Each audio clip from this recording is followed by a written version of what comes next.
બિસ્મિલ્લાહિર્રહમાનિર્રહીમ। શરૂ અલ્લાહના નામથી જે અત્યંત કૃપાળુ અને દયાળુ છે।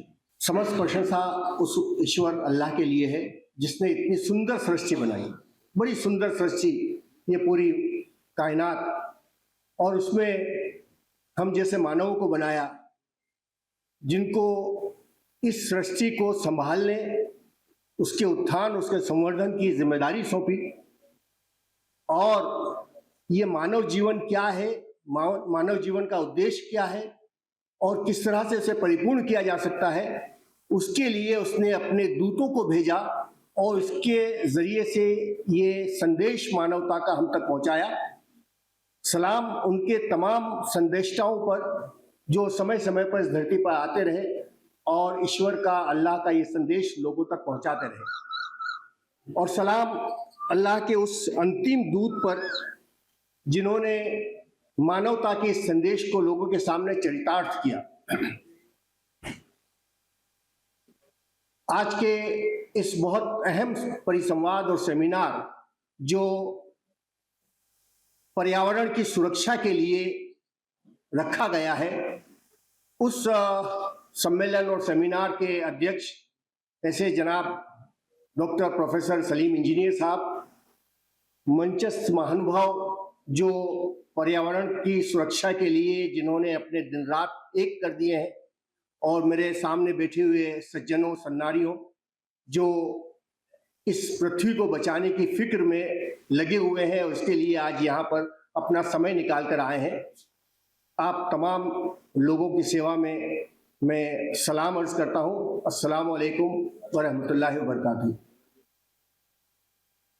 प्यारे दोस्तों, कुरान में अल्लाह ताला ने एक जगह ये बात कही है, औज़ु बिल्लाहि मिनश शैतानिर रजीम, बिस्मिल्लाहिर्रहमानिर्रहीम, वस्समा रफ़अहा व वदअल मीज़ान अल्ला ततगौ फिल मीज़ान। उस अल्लाह ने आसमान को ऊंचा उठाया और उसमें एक तुला स्थापित कर दी, एक मीज़ान कायम कर दी। तो ये इंसानों, तुम इस तुला में विक्षेप न डालना। ये बात कुरान ने आज से 1400 साल पहले हमारे सामने रख दी थी। आज का ये जो परिसंवाद रखा गया है पर्यावरण की सुरक्षा के लिए, उस पर्यावरण की सुरक्षा के इस परिसंवाद में मैं आप तमाम लोगों का खैर मकदम करता हूँ, स्वागत करता हूँ। जमात इस्लामी पहले ही दिन से इस बात की कोशिशों में लगी है कि इस धरती पर धरती की सुरक्षा भी हो और मानव जीवन की सुरक्षा भी हो, जीवन के मूल्यों की सुरक्षा भी हो, जीवन के उद्देश्यों की परिपूर्णता भी हो। और ये इसके लिए लोगों को जागरूक किया जाए, लोगों को बेदार किया जाए। और इसी श्रृंखला की कड़ी के तौर पर आज यहाँ पर हम लोग यहाँ जमा हुए हैं। इससे पहले भी इस तरह की बहुत सारी एक्टिविटीज और सरगर्मियां होती रही हैं। अहमदाबाद में भी हमने एनवायरमेंटल सुरक्षा के लिए इस तरह के प्रोग्राम किए थे। यहाँ पर भी ऑल इन डेवलपमेंट और मुस्लिम मेडिकल एसोसिएशन के सहयोग से ये प्रोग्राम जो है यहाँ पर मुनक्किद किया गया है।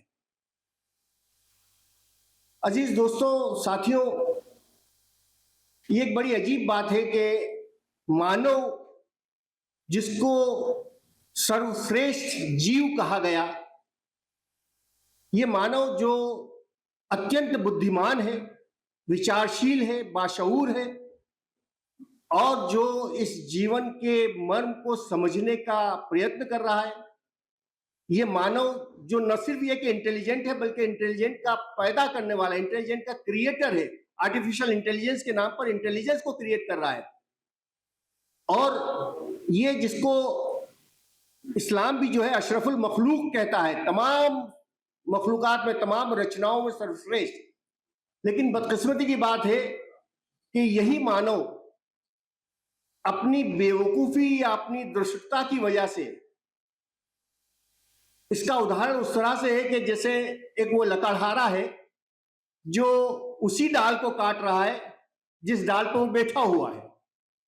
आज हम उसी पृथ्वी को नुकसान पहुंचाने, उस पृथ्वी को के विनाश की तरफ लगे हुए हैं, जिस पृथ्वी पर हम सांस ले रहे हैं, जिस पृथ्वी पर हम बैठे हुए हैं, उसी पृथ्वी को मिटाने की कोशिशों में लगे हुए हैं। और जैसा कि इससे पहले इकबाल भाई ने भी ये बात बताई कि मानव जो है वो अपने स्वार्थ के लिए और अपनी सुख सुविधा के लिए इस विश्व को, इस पृथ्वी के विनाश की तरफ जा रहा है। जिस तरह से पृथ्वी का दोहन किया जा रहा है, जिस तरह से पृथ्वी को उसकी क्षमता से ज्यादा उसका इस्तेमाल किया जा रहा है, एक रिपोर्ट के अनुसार 40% से ज्यादा हम इस पृथ्वी के उसका इस्तेमाल कर रहे हैं। और वाकई अगर ऐसा रहा तो आइंदा चंद सालों में ये पृथ्वी हमारे लिए नाकाफी हो जाएगी, पृथ्वी हमारे लिए रहने के काबिल नहीं रहेगी। और अगर पृथ्वी रहने के काबिल ही नहीं रहेगी, जीवन ही हमारा यहाँ पर मुश्किल हो जाएगा, तो फिर जीवन के तमाम मूल्य और जीवन की तमाम चीजें जो है वो किसी काम की नहीं रहेंगी। तो बहुत जरूरी है कि हम इस पर बहुत संजीदगी के साथ और बहुत गंभीरता के साथ विचार करें कि किस तरह से हम अपनी इस पृथ्वी के साथ मामला कर रहे हैं। हम ये देखें कि मानव जो है वो अपनी सुख सुविधा के लिए जिस तरह की हरकतें कर रहा है, उनकी वजह से पृथ्वी का क्या हाल हो रहा है। हम अपने यानी शहरीकरण के लिए पेड़ों पर पेड़ काटते जा रहे हैं, पानी का, जलों का दुरुपयोग, अतिरेक। आप ये देखें कि हमें जरूरत होती है 100 मिलीलीटर पानी की, और हम सैकड़ों लीटर पानी, सैकड़ों गैलन पानी आरओ प्लांट के जरिए से उसके जरिए वो करते हैं। कोल्ड ड्रिंक्स और उसकी इंडस्ट्रीज के जरिए से हम पता नहीं कितने गैलन पानी का वेस्ट और वो कर रहे हैं। इस अतिरेक की वजह से हमें खाना होता है, कुछ दाने हमें खाने होते हैं, लेकिन उसके लिए हम कितना जो है वो जमीन के इन तमाम संपदाओं का उपयोग कर रहे हैं। एक होड़ लगी हुई है इंसानों के अंदर अपनी सुख और सुविधाओं के लिए। एक शायर ने बड़ी अच्छी बात कही है कि बस यही दौड़ है इस दौड़ के इंसानों की, उसकी दीवार से ऊंची मेरी दीवार बने। तो अजय, हमें इस बात पर पूरी तरह से गौर करना पड़ेगा कि हम कहाँ जा रहे हैं। इसलिए आज इस पृथ्वी को बचाने के लिए दो चीजें बड़ी बड़ी अहम है। पहली चीज तो यह कि अगर पृथ्वी नहीं रहेगी, जैसा मैंने कहा, तो जीवन नहीं रहेगा, जीवन के मूल्य नहीं रहेंगे, कोई चीज बाकी नहीं रहेगी। दूसरा ये कि ईश्वर ने हमें बनाया ही इसलिए कि हम इस पृथ्वी की सुरक्षा करें। जैसा कि मैंने कुरान की वो आयत आपके सामने पढ़ी जिसमें बात कही गई कि अल्लाह ताला ने इस पूरी कायनात में, इस सृष्टि में एक तराजू स्थापित कर दी है। हर चीज बैलेंस के साथ है, हर चीज एक इकोलॉजिकल बैलेंस के साथ बनी हुई है। इसमें ईश्वर कहता है कि इस तुला में तुम विक्षेप न डालना, लेकिन बदकिस्मती की बात है कि हम इस तुला में विक्षेप डाल बैठे हैं, और उसकी वजह से आज हम इन तमाम उसमें गिरे हुए हैं। खुद कुरान ये कहता है कि तुम्हारे अपने हाथों की कमाई से जल में और धरती पर बिगाड़ पैदा हो गया है, हमारे अपने हाथों की कमाई से, हमारी अपनी उसकी वजह से। तो हमें इस पर अच्छी तरह से गौर करना पड़ेगा कि हम अब कहाँ इस पृथ्वी को लेकर जा रहे हैं।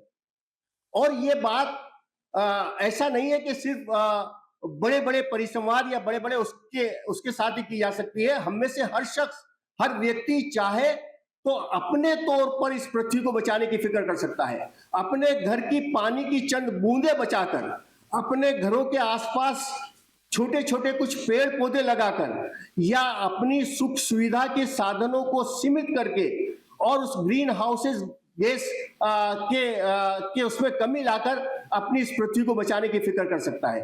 तो ये हमें से हर एक व्यक्ति को करना होगा, हर एक व्यक्ति को अपने तौर पर पर्सनल ये काम करना होगा। और इसीलिए हमने जो टैग लाइन रखी है वो यही है कि think global and act local. विचार है हम पूरी दुनिया का, लेकिन हम अपने तौर पर व्यक्तिगत तौर पर क्या कर सकते हैं, किस तरह से इस पृथ्वी को बचाने की फिक्र कर सकते हैं, ये हम करें। मैं आपको बता दूं कि इस पृथ्वी पर जितनी भी अन्य प्राणी जीव और वो मौजूद है, वो तमाम प्राणी जीव इस प्रकृति का उसका संवर्धन कर रहे हैं। उनकी हर एक्टिविटी, हर वो जो है वो इस प्रकृति को बचाने की फिक्र में लगी है। सिर्फ एक मानव ऐसा है जो इस प्रकृति को, इस धरती को बिगाड़ने के उसमें लगा हुआ है। आप पूरे प्राणी जीवों का अध्ययन कर ले, तमाम प्राणी जीवों की हर चीज इतनी रेगुलराइज है, इतनी सिस्टमेटिक है कि वो इस धरती को बचाने के उसमें लगी हुई है। यानी उनका एक्सक्रीटरी मटेरियल्स भी जो है वो इस धरती को को कुछ न कुछ फायदा पहुंचाता है, लेकिन एक इंसान ऐसा है कि जो चाहे तो इस धरती को बचा सकता है, चाहे तो इस धरती के विनाश की तरफ ले जा सकता है, और आज वो बचाने के बजाय विनाश की तरफ ले जा रहा है, और ये एक हमारे लिए बहुत बड़ी खतरे की घंटी है। मैं पर्यावरण के बारे में और उसकी सुरक्षा के बारे में बहुत बड़ी बातें तो नहीं करना चाहता, क्योंकि बड़े बड़े विद्वान हमारे सामने मौजूद हैं, वो आपके सामने ये बात कहेंगे। मैं सिर्फ इस बात की तरफ आपको ले जाना चाहता हूं कि हम मानव हैं, और मानव को ईश्वर ने इसीलिए इस दुनिया में भेजा है कि वो इस पृथ्वी की सुरक्षा करे, इस पृथ्वी के मानव जीवन की सुरक्षा करे, और ये काम हमें अंजाम देना है। हम ईश्वर के प्रतिनिधि हैं जो इस दुनिया में आए हैं। कुरान ने ये बात कही है कि हमने इंसान को अपना अल्लाह का प्रतिनिधि बनाकर इस दुनिया में भेजा है, और वो तमाम काम जो अल्लाह ताला करना चाहता है इस कायनात में, वो हम मानवों के जरिए से वो करवाना चाहता है। तो ये काम हमें करना है, और इसके यही अगर हम करेंगे तो हम अपनी पृथ्वी को बचा सकेंगे, अपने जीवन को बचा सकेंगे, जीवन के मूल्यों को बचा सकेंगे, और फिर ये हम करेंगे तो फिर मरने के बाद हम ईश्वर के सामने जब खड़े होंगे तो ये जवाब दे सकेंगे कि हाँ, जो पृथ्वी तूने हमें दी थी, उस पृथ्वी की सुरक्षा हमने की, उसको बचाने की फिक्र की, उसको सजाने और संवारने की कोशिश, जो जिम्मेदारी हम पर डाली गई थी वो हमने अदा करने की कोशिश की। इस्लाम ने जिस तरह से इस पर्यावरण की सुरक्षा के लिए बहुत सारी बातें बताई हैं, मैं उसकी डिटेल में नहीं जाना चाहता, वक्त भी बहुत कम है। एक बात जो नबी सल्लल्लाहु अलैहि वसल्लम ने कही है कि सादगी का साथ जीना ये ईमान का एक हिस्सा है। आज हम उस सादगी के जीवन को भुला बैठे हैं, और इसी ऐश और आराम की वजह से आज इस हालात में हम आ गए हैं। एक बात कहकर मैं अपनी बात पूरी करना चाहूंगा, वो बात मुझे बहुत ज्यादा मुतासिर करती है जो प्यारे नबी सल्लल्लाहु अलैहि वसल्लम ने कही है। अगर हम उस एक बात को ही अपने जीवन में उतार लेते हैं तो शायद हम अपने इस पृथ्वी को बचाने की कोशिश कर सकेंगे।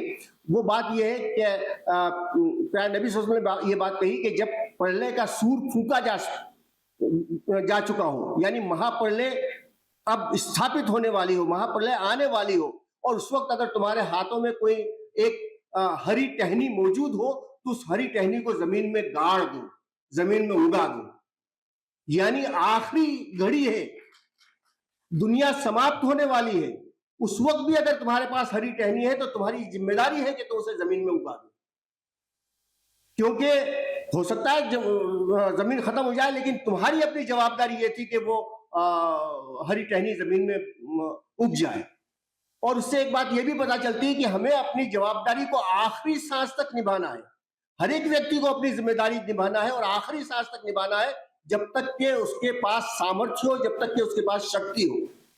तो इसलिए मैं आप तमाम लोगों से इस बात की प्रार्थना करता हूं कि जो कुछ हमारे बस में हो, पर्सनल लेवल पर या सामूहिक लेवल पर, इस दुनिया को बचाने के लिए, इस पृथ्वी को बचाने के लिए, इस पर्यावरण को बचाने के लिए वो हम कर डालें, और उसको करने के लिए हम अपने आप को तैयार करें, अपनी नई पीढ़ी को तैयार करें। और यही मैसेज, यही संदेश है जो आज के इस सेमिनार का हमारे सामने आता है।